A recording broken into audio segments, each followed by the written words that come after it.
Ta kira. Salamu alaikum.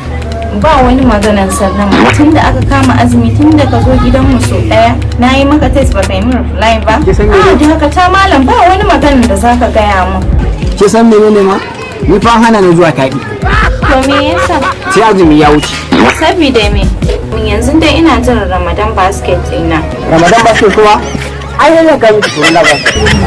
Ala? To bari ki ji wa ga miki. Ke fa gidanmu idan aka kira sallah za mu sha ruwa. Koko da kosai.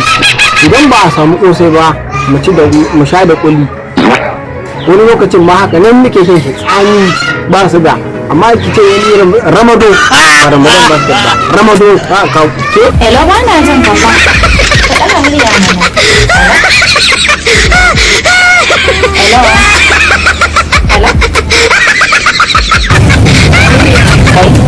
Wani ma ka shawaye shi sai da ya ga azumin ya zo shi ne zai dinga mun wulaƙanci. Allah ya kai mu bayan sa.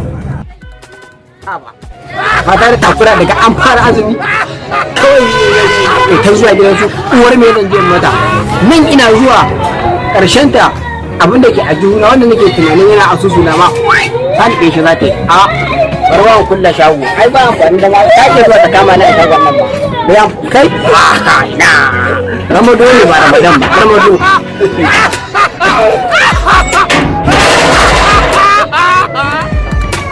Domin samun sababbin bidiyoyinmu sai ku danna subscribe, danna alamar ƙararrawa an musa sabon bidiyo za ka gani. Mun gode masoya.